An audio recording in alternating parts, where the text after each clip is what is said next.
Começa agora o programa que vai fazer você buscar o judiciário brasileiro. Quanto é? Quanto é? Fala pessoal, sejam muito bem-vindos a mais um programa Quanto é? Quanto é? O programa que vai fazer você conhecer o valor das indenizações no Poder Judiciário brasileiro. Todos os casos trazidos por mim são casos verídicos e isto não é um programa de humor. Imagina comigo a seguinte situação. Por anos, eu estou falando de anos, mais precisamente 2014 até o ano de 2018, você fica recebendo cobranças em nome de pessoas que você sequer conhece. Em nome de Leonel e Márcia. Vamos dar nome aos bois. 2015, você está na academia e você recebe: Márcia, resolva suas pendências agora, ligue para tal número ou acesse tal link. Leonel, você na igreja: Leonel, por favor, faça contato conosco agora, queremos ajudar você. Isso acontece em 2015, isso acontece em 2016, 2017, por aí vai, em qualquer lugar, a qualquer hora do dia, às vezes por meio de mensagens, às vezes por meio de chamadas telefônicas. E claro, né, isso te incomoda de maneira considerável.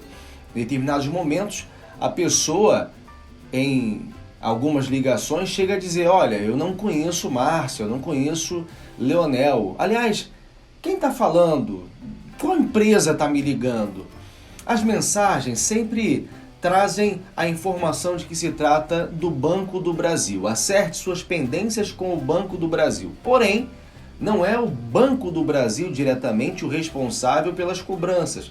Existem empresas intermediárias e, por meio de chamadas, ao ser questionada, a moça do outro lado da linha responde: olha, eu sou de uma empresa chamada Soto Pietra. E em algumas mensagens recebidas, existe também a informação de uma outra empresa chamada Ativos SA.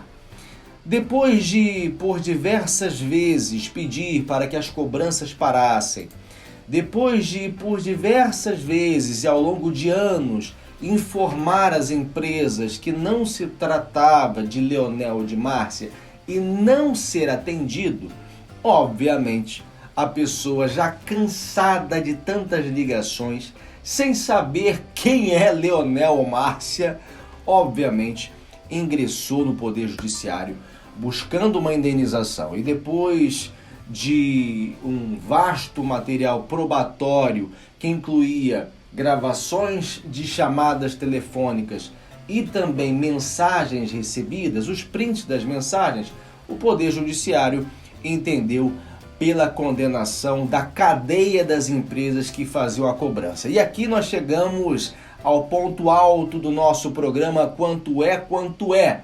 Porque eu quero saber de você qual é a indenização arbitrada nesse tipo de caso. Eu vou dar algumas opções para você. Opção A, R$20 mil. Opção B, R$8 mil. Opção C, R$2 mil.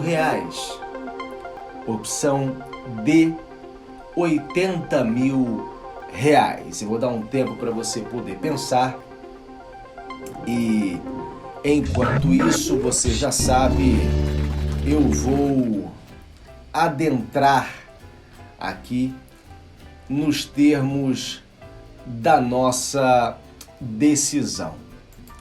Aliás, antes disso, eu quero até falar sobre as defesas, não é? Falei que estavam no polo passivo Banco do Brasil, Soto Pietra e Ativos SA. Falo o nome das empresas porque os processos são públicos, você já sabe que essa é a regra.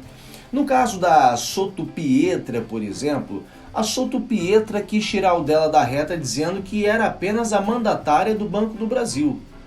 Disse que não tinha nada a ver com a situação, ela apenas era contratada para efetuar a cobrança em nome de quem era mandado.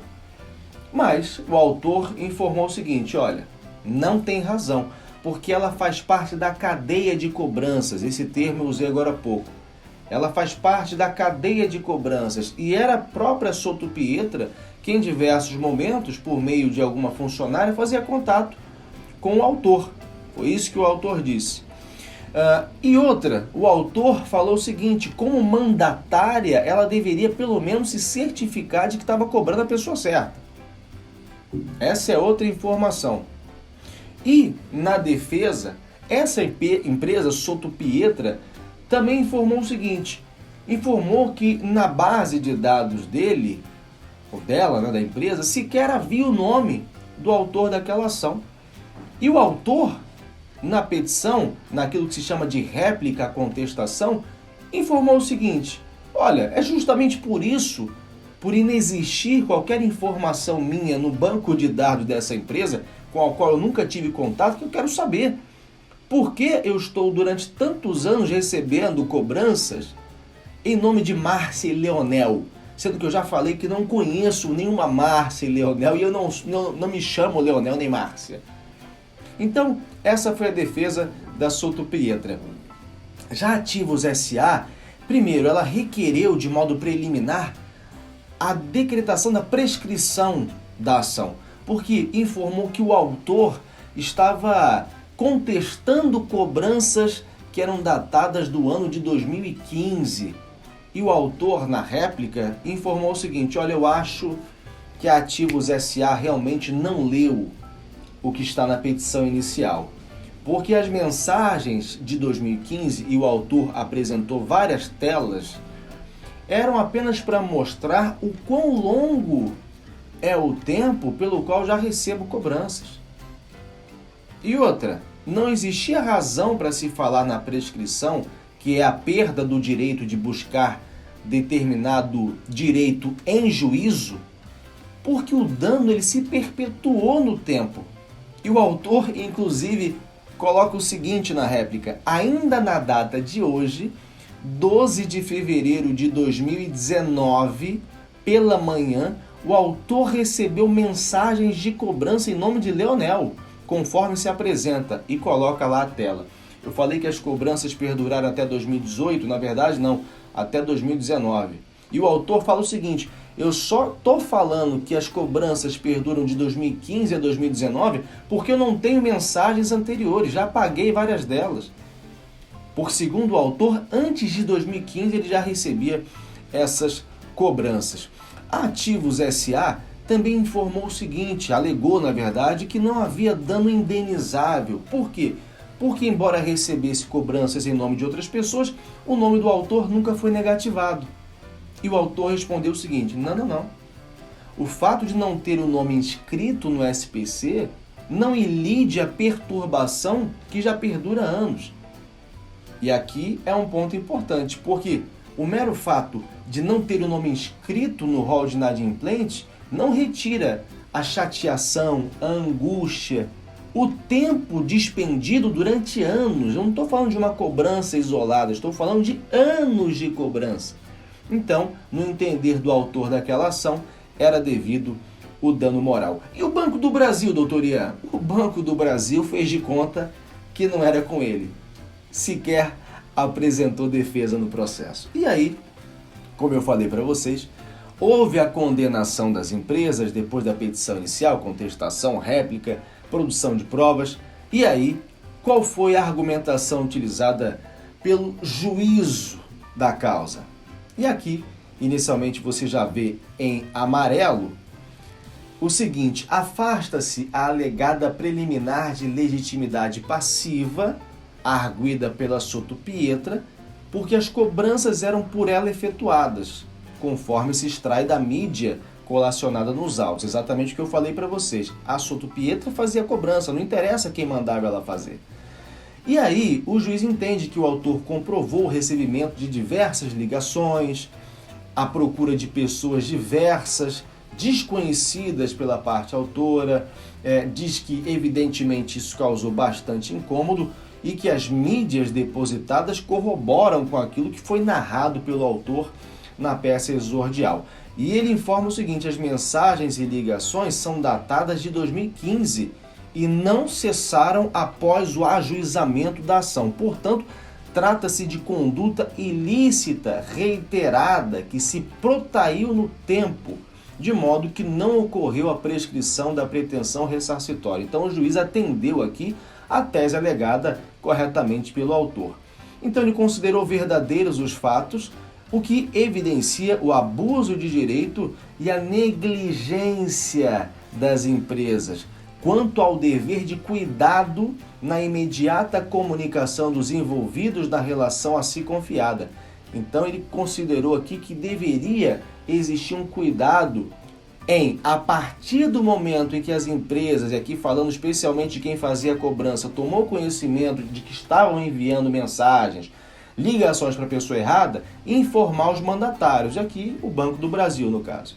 Então, o juiz entendeu que a indenização devida, você está vendo aqui, seria de R$8.000. Opção B, para você que escolheu a opção B, você acertou R$8.000.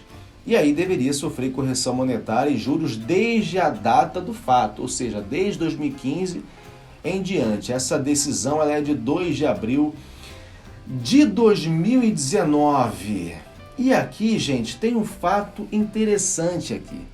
Tem um fato interessante porque o autor dessa ação sou eu. O autor dessa ação fui eu, doutor Ian Santos. Eu fiquei por anos recebendo essas cobranças em nome de um tal de Leonel, de Márcia.